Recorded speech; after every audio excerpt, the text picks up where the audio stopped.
Wat doe je nou liever? Een mooi album opnemen of het de mensen bezingen? Beide, want ik vind het ook heel fijn om in de studio.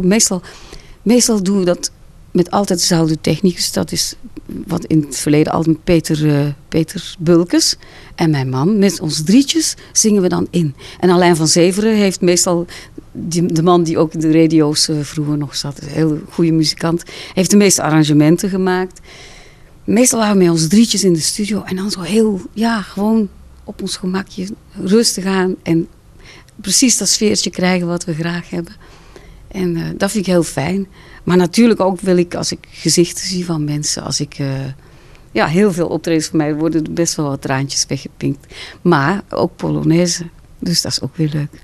Dat mensen met een goed gevoel naar huis gaan, dat is natuurlijk heel fijn. Het nieuwe album betekent dat ook weer meer optredens in Nederland? Jawel, dat is de bedoeling, hè. Ja, we gaan toch zorgen dat iedereen weet dat het album er is. En dan gaan er ook weer meer optredens uitkomen.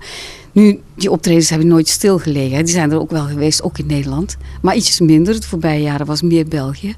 Ja, hoe dat komt, dat kan best volgend jaar weer eens anders zijn. Zou je in Nederland nog eens een keer in een grote zaal willen spelen? Komt er misschien wel aan. Ik heb iets horen gehaald van 15 november in Arnhem, maar het kan best zijn. En de piratenfeesten, die zullen misschien ook weer wel, wie weet. Komt wel hoor, zo regelmatig. In België is er een festival, wacht even, het is niet Pukkelpop, maar daar heb je voor de 40-plussers, hoe heet dat nou? Nou, in ieder geval, daar hebben ze me voor gevraagd. Dat is in de zomer volgend jaar. En in het Sportpaleis in Antwerpen heb je Houden van. Dat is een Nekanacht. Houden van, dat is een middagprogramma ook. Ja, dan zitten er ook 12.000 man in het Sportpaleis. Die twee komen eraan.